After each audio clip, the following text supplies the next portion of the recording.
Welcome to episode 334 of the Selling Your Screenplay podcast. I'm Ashley Scott Meyers, screenwriter and blogger over at sellingyourscreenplay.com. Today I'm interviewing director Vaughn Stein, who just directed a film called Inheritance starring Simon Pegg.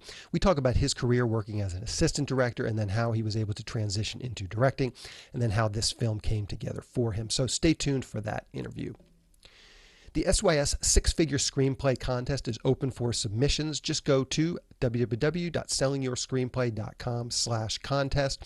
The regular deadline ends June 30th, and then the contest officially closes on July 31st.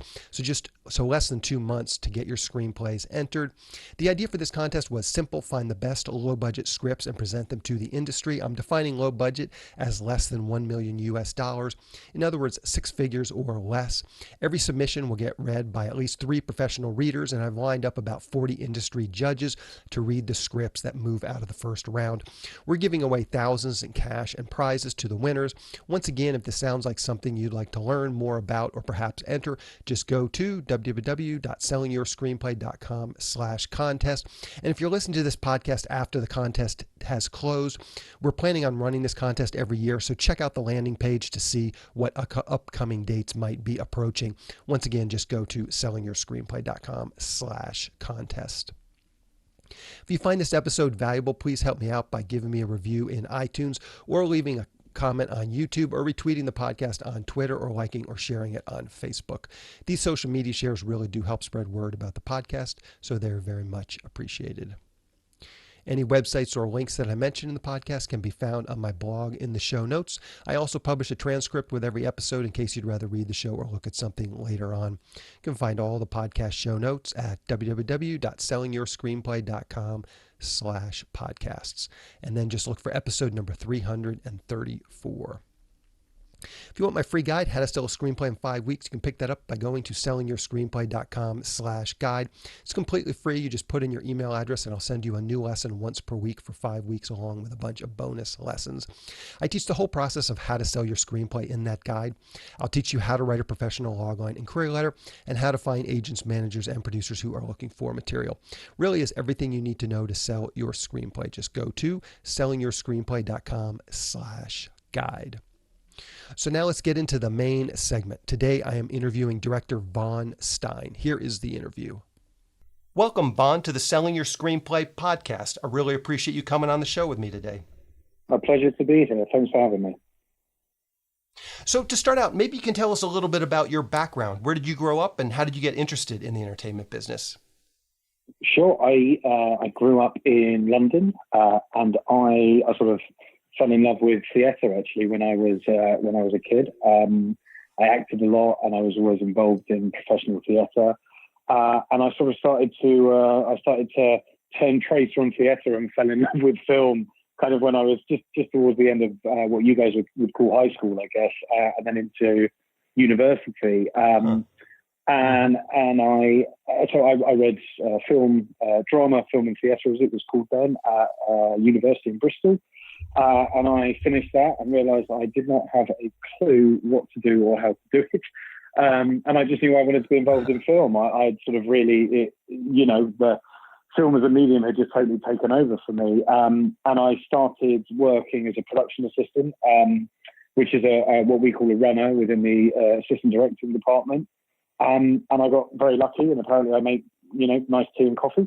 And I sort of was taken, the teams I was working with worked on some, incredible films. I've sort of had the pleasure of, the privilege even of working on, kind of everything from like, micro budget, little TV shows up to, kind of tentpole blockbusters over the 7 or so years I was working as an AD. But I'd always wanted to write and direct. That was always my passion and always where I wanted to tailor my career. And I made a short film, which did pretty well on the festival circuit in sort of 2014, 2015. And then I made Terminal with some very, very good friends of mine, Tom Ackley, Josie McNamara, and Margot Robbie, and Sophia Kerr, who run a company called Lucky Chap Entertainment. And Tom and Josie were runners and assistant directors at the same time that I was. We used to work in the same teams. We used to lock off together. We made tea and coffee together, and we made our first film together. And it sort of, that was sort of my transition into writing and directing. No problem. Yeah, so let's talk about that just quickly, and then we'll move into Inheritance next. What was that transition like going from, because you have a number of AD credits, and I'm just curious, what was that transition like going, did you always make it known to people you were working with, hey, I really want to be a director as you're doing these AD jobs, so that they were sort of prepared for it? Maybe you can talk about that a little bit. How did you sort of use your contacts to actually make that leap? And how important was the short film to making that leap? In answer to the first one, so yes and no. Like people who I was friendly with, I would talk to about writing and directing. Colleagues and actors I got on with well, and writers I got on with well. I would talk to them about it. But first and foremost, I wanted to earn my stripes and be recognised as a great assistant director. I'm fiercely proud of doing that for years. It's an amazing job, and you sort of have the opportunity as an AD to rub shoulders with all the different departments. You work with directors, actors, writers, producers, stunts, costume, crowd, everything. You are the gatekeepers to everything as an AD. But for me, like my transition really came about. I was very, very lucky early in my career to work with a hero of mine, Alex Garland, who's the amazing writer, director, producer, and he wrote a film called Never Let Me Go that I was a production assistant on, and we got on very well, maybe because he's got grey hair and a resting bitch face just like me. And we, I can't remember how it happened, but he asked to read a short I'd written. And he wrote me an email saying, sort of, stop dicking around, you're really good at this. I don't say this often, I get sent a lot of stuff. This is really good. This is a really good script. You should do this. And that really sort of inspired me. And I sort of, my short film was made and made well because of the relationships I had with amazing gaffers, who lent equipment, amazing producers who lent their time, actors who liked me and wanted to come and work. And making a short film is without doubt one of the most important things you do in your career. Like, that first statement as a creative is so important, and a lot of people just talk about it rather than do it. And my advice, for whatever it's worth, is just go and make it on the shorts, and if you can, get behind the camera, go and make tea and coffee for, and work for amazing directors like I had the chance to do. It was a privilege, I was on a Chris Nolan set, a Bill Condon set, now I'm struggling to think on a Patty Jenkins set, it was an amazing thing to be a part of. Yeah, for sure. So let's dig into your latest film, Inheritance, also starring Simon Pegg. Maybe to start out, you can just give us a quick pitch or log line. What is that film all about? Oh, that's a good question. Now if I remember what the good log line though. So it's about it's set in New York, and it's about a sort of dynastical family who suffer a sudden bereavement, and Laura Munro, who is our protagonist, the fiercely independent daughter, a patriarch who dies suddenly. She suddenly finds herself the beneficiary of a very dark inheritance. ... Gotcha. So how did you get involved with this screenplay? You directed it, you did not write it. Did it come across your desk as it was written? Did you get involved early on in the development process? It came to me, when it came to me, as I sort of vividly remember, I'd read some pretty terrible scripts earlier that morning, and I was just completely transfixed by it.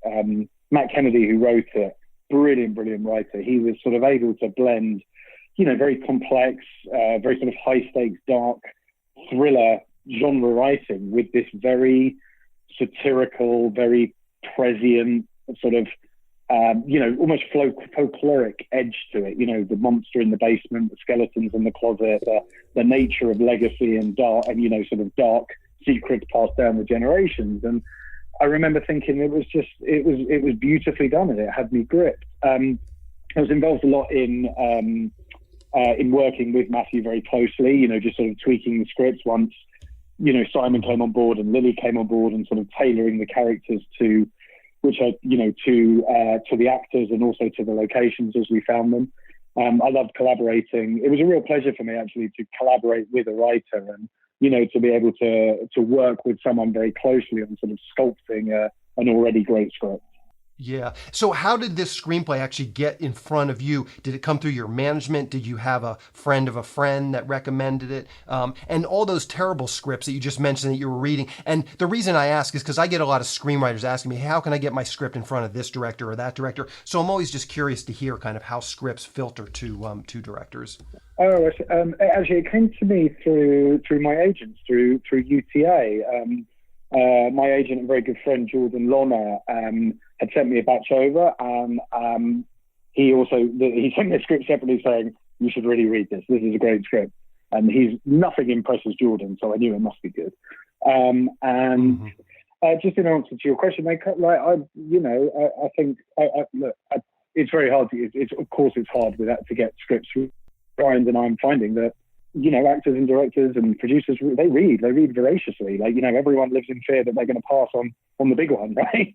And I think, for me, look, it comes with a certain level of kudos when it comes through, your managers or your agents. But, I get scripts direct from producers and actors I've worked with all the time. And yeah, it's hard. There's no recipe for it. There's no sort of this is how it happens. It's, having representation, agents and managers always helps because, it's a village, Hollywood, isn't it? Everything's connected. Mm-hmm. So that is definitely of benefit. Yeah, and I'm curious, how much does the influence, obviously the script as a director, and especially you as a writer, someone who's also written a lot, how much does the script impact your decision to direct it? And I know it's a big important, but what I'm kind of asking is, how the other things, like the fact that Simon Pegg was potentially attached, maybe there was some funding in place. How much do these other decisions weigh on you when you're deciding as a director to take on a project? Heavily is the honest answer. Inheritance specifically, Simon wasn't attached at the time, but I knew in my bones I wanted to work with him again, having had such an amazing experience with him, and reading it and sort of thinking about what we had done together on Terminal and how we could develop that played a huge part. I think like anything, particularly in the independent sphere where I've done most of my work as a director, you need to be open to the fact that things aren't financed, and you're not going to get things financed until you get cast attached, and those casts are going to have their own schedules and they're going to have their own availabilities, and you've got to be very flexible with that stuff. But in answer to the question, it is important. You need to consider the factors. Is there money behind it? Are there casts attached to it? Who's working on it? What agencies are working on packaging? All of those things need to be weighed up before you commit, because I'm sure it's the same for all directors. When I commit full steam. I'm going to give a huge amount of time and effort to it, and I need to believe in it wholeheartedly. Yeah. And so, and I throw this question back, when you're bringing Simon Pegg, obviously you had directed him in a previous project, so you had some relationship. How much impact do you think the script has on attaching talent like Simon Pegg, as opposed to, you as the director, someone he's worked with before and potentially trusts you? How much does that weigh on him? How important is the script, do you think, to getting the talent attached? I think it's hugely important. I think, look, what's that? There's a great expression on now. I can't remember who said it. You can't make a good film out of a bad script, right? And I think that's absolutely true. Like, I think a well-crafted, well-honed, well-polished script is so important. I mean, yes, Simon and I were really good friends, and we had a pre-existing professional relationship because of Terminal. But I was never going to put a script in front of someone of Simon's world-class caliber and pedigree without believing in it wholeheartedly. And of course, I think for him, knowing that we worked together well professionally was a big factor. But, he's an incredibly disciplined and highly intelligent actor who, picks holes in everything and looks for the, comes just like Lily did, with hundreds of questions that, the script needs to be able to answer, or I need to be able to answer as a director. Mm-hmm. Yeah. How can people see Inheritance? Do you know what the release schedule is going to be like? Well, with everything that's going on with the world, we are fully, everything's going on to streaming platforms, or VOD, I think is the right expression. So it comes out on Friday on all good and evil VOD sites. Okay. Perfect. So people can look for it there. What's the best way for people to keep up with what you're doing? Twitter, Facebook, a blog? Are you on any of those channels I can link to in the show notes? I'm not. I should be. But my team will tell me over and over again to be, but I'm not. I don't know how any of it works, and it all terrifies me. I'm afraid I don't have anything. No worries at all. Yep, no worries at all. I just figured I'd ask. So, well, I really appreciate your coming on the show with me today, Vaughn. Great story and a lot of helpful information. Good luck with this film, and good luck with all your future films as well. Thank you very much. Pleasure talking to you. Thank you. We'll talk to you later. I just want to talk quickly about SYS Select. It's a service for screenwriters to help them sell their screenplays and get writing assignments. The first part of the service is the SYS Select Screenplay Database. Screenwriters upload their screenplays along with a logline, synopsis, and other pertinent information like budget and genre, and then producers search for and hopefully find screenplays they want to produce. Dozens of producers are in the system looking for screenplays right now. There have been a number of success stories come out of the service. You can find out about all the SYS Select successes by going to sellingyourscreenplay.com/success. Also on SYS podcast episode 222, I talked with Steve Deering, who was the first official success story to come out of the SYS Select database. When you join SYS Select, you get access to the screenplay database along with all the other services that we're providing to SYS Select members. These services include the newsletter. This monthly newsletter goes out to a list of over 400 producers who are actively seeking writers and screenplays. Each SYS Select member can pitch one screenplay in this monthly newsletter. We also provide screenwriting leads. We have partnered with one of the premier paid screenwriting leads services, so I can syndicate their leads to SYS Select members. There are lots of great paid leads coming in each week from our partner. Recently, we've been getting 5 to 10 high-quality paid leads per week. These leads run the gamut. There's producers looking for a specific type of spec script to producers looking to hire a screenwriter to write up one of their ideas or properties.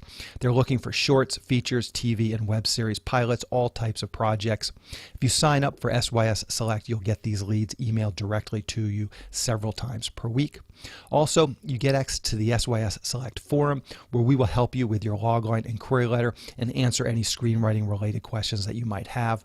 We also have a number of screenwriting classes that are recorded and available in the SYS Select forum. These are all the classes that I've done over the years, so you'll have access to those whenever you want once you join. The classes cover every part of writing your screenplay, from concept to outlining to the first act, second act, third act, as well as other topics like writing short films and pitching your projects in person. Once again, if this sounds like something you'd like to learn more about, please go to sellingyourscreenplayselect.com. Again, that is sellingyourscreenplayselect.com.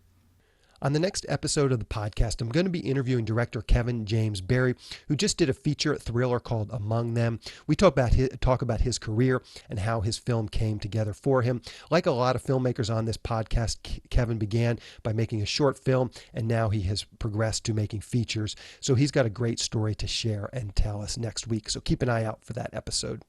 Anyway, that's the show. Thank you for listening.